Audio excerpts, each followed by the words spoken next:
जिन्होंने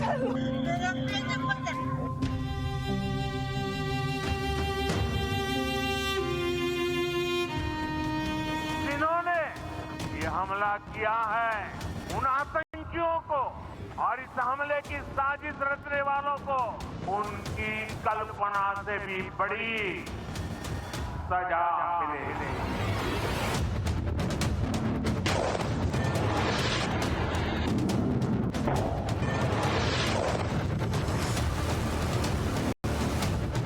अब आतंकियों की बची खुची जमीन को भी मिट्टी में मिलाने का समय आ गया है।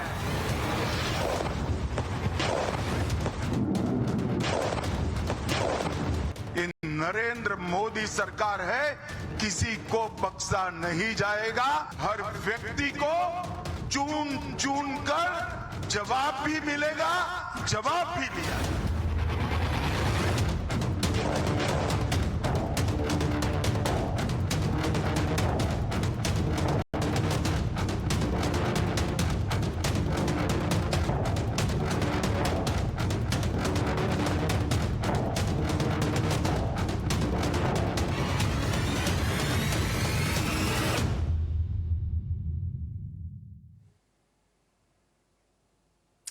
On to the biggest story then. The successful Operation Sindoor, which was a precision strike targeting 9 terror camps in Pakistan and POK, has set off a wave of political, diplomatic and security activity. An all-party meeting has been called at 11 a.m. today, with Defence Minister Rajnath Singh expected to brief leaders across the aisle. Home Minister Amit Shah and Kiran Rijiju will also attend the meeting, but Congress is demanding that the Prime Minister himself address the meeting and take the opposition into confidence. On the diplomatic front, External Affairs Minister S. Jaishankar has spoken to foreign ministers of France, Germany, Spain, Japan and Qatar. He has conveyed India's zero-tolerance approach to terrorism and thanked them for their support. Meanwhile, Pakistan has resorted to cross-border shelling in Kupwara for a second straight night. NSA Ajit Doval has warned that India will retaliate further if provoked. Now, control rooms have been set up across Kashmir to monitor the evolving situation. Last evening, the Defence Minister Rajnath Singh praised the armed forces for carrying out precision strikes on terror camps and targeting those who killed innocent people. Let's listen in. हमारी भारत सेनाओं ने अपने अद्भुत शौर्य और पराक्रम का परिचय देते हुए एक नया इतिहास रच दिया है। साथियों, भारत की सेना ने सटीकता, सतर्कता और संवेदनशीलता के साथ कार्रवाई की है। हमने जो लक्ष्य तय किए थे, उन्हें ठीक समय तय योजना के अनुसार सटीकता से उन्होंने ध्वस्त किया है और किसी भी नागरिक ठिकाने, सिविलियन पॉपुलेशन को जरा भी प्रभावित न होने देने की संवेदनशीलता भी हमारी सेना ने दिखाई। यानी एक तरीके से देखा जाए तो हम कह सकते हैं एक तरीके की सटीकता, सतर्कता और मानवीयता यह हमारी भारत की सेना के जवानों ने दिखाई। And that right there is the word coming in from Defence Minister Rajnath Singh. Of course, you do have an all-party meeting at 11 a.m. today, and that's something that we're watching out for. But tell you what, let's also go across to Shinjoy to give us a full roundup of the Operation Sindoor. Shinjoy, take it away. Yes, first the surgical strike, then Balakot, and now this one. On each occasion, there has been extreme provocation. Pahalgam, let's not forget that 26 people died because of that terrorist attack. So India was forced to do this. India waited 2 weeks and hoped that Pakistan would do something about it. But Pakistan did not. And as a result, India had to strike, and 9 terrorist camps have been hit. And 2 terrorist headquarters among them. In the most important one, of course, is the LET headquarters in Muridke, which is very close to Lahore. And this is a clear departure, because this time, not only places, camps in POK have been hit, but places like Bawalpur, where the Jaish-e-Mohammed are very active, has been hit, and of course Muridke has been hit. So this means that it's not just POK, which is Indian territory, but also Pakistan that has been hit. And for good reason. Pakistani terrorists have come in and killed 26 of our people in the worst possible way. So what happens now? Right after that, of course, Mr. Ajit Doval, the National Security Advisor, called up leaders of 9 countries, the P5 countries, 3 countries in the Gulf, which is Saudi Arabia, the UAE, Qatar, and also Japan, and conveyed India's position that India has hit terror targets, not cities, not military targets, but terror targets. And now this has happened only because Pakistan didn't do anything for a fortnight. They didn't even attempt to do anything. Instead, they were in denial. So that's really what India has said. Now, there is an issue as far as what Pakistan will do, because Pakistan claims that they will hit back. What we hear is that India is absolutely ready. If Pakistan does hit back, India will be ready for it. That's the primary issue now. We also have to see what Pakistan does. There are no terrorist camps here.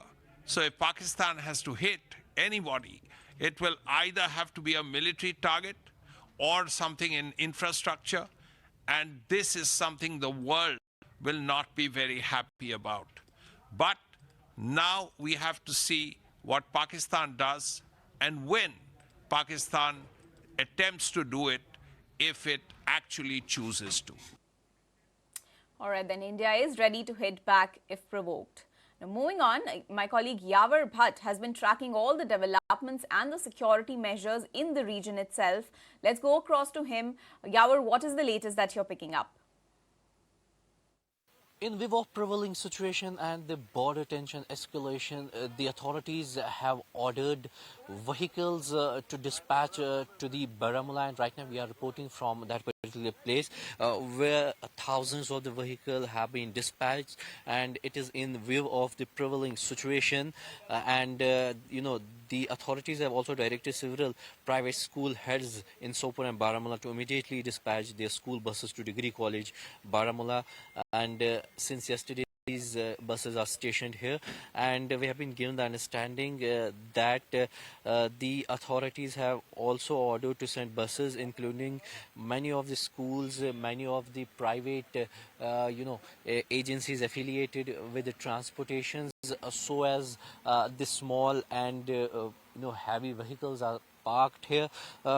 In view of the continuous, ceasefire violations and escalating border tension in the Uri sector, in the Kupwara sector, several measures have been initiated by the government, be it establishing of the control rooms across the Kashmir Valley or monitoring cells, which has been the boon in times of the emergency all across. But this measure has came in after there was a continuous, tension that have been witnessing and escalating in the Uri sector, which lies just close to this Baramulla, where right now. Yeah, I will forget that update. So there you have it. That's an update coming in as far as security measures in Baramulla then are concerned. But moving on then, you do have reactions pouring in from countries around the world after the Operation Sindoor. Some countries, in fact, are calling for peace and dialogue, while others are standing openly with India. Israel has openly expressed its support for India. Times Network Group Editor-in-Chief exclusively spoke to Reuven Azar, who's the Israeli ambassador to India. Let's go across and listen in to a slice of this exclusive conversation. Navika, it's only natural that following this terrible carnage that happened in Pahalgam, that India will exercise its rights for self-defense. And it's natural that Israel will stand with India, because we feel all too well what is the bitter taste of this kind of crimes that are committed against us. And therefore, I tweeted this from the bottom of my heart. I think that all Israeli people feel the same, and we feel that we have to stand against terror, because if we don't do that, this will only continue. It has been continuing, and India has been facing this for several decades now. And even Pakistan has given away its worst kept secret with interviews that have come in the last week or 10 days from Pakistani ministers on various British channels, where they've said that they've done it for the West, the terror factories that they run. I want to ask you, the precision strikes, would you see this as an attack on Pakistan? Or would you see this as India exercising its right for self-defense after what happened, the manner in which religious profiling was done and the manner in which the Pahalgam massacre took place? Look, this conflict between India and Pakistan is not our conflict. We support the decisions of the Indian government that is acting in behalf of the Indian people to do what they see fit in order to defend themselves. We don't have the tools to judge it, nor the will to advise the Indian government in any way. The attacks actually happened despite the UN Security Council's General Secretary asking for deference and actually maintaining restraint. Do you think the world community at large understands the kind of war on terror that India has had to fight in this region? Unfortunately not. I think that the world hasn't realized the nature of the terrorist threat. And we, as democracies that stand in the forefront of this fight,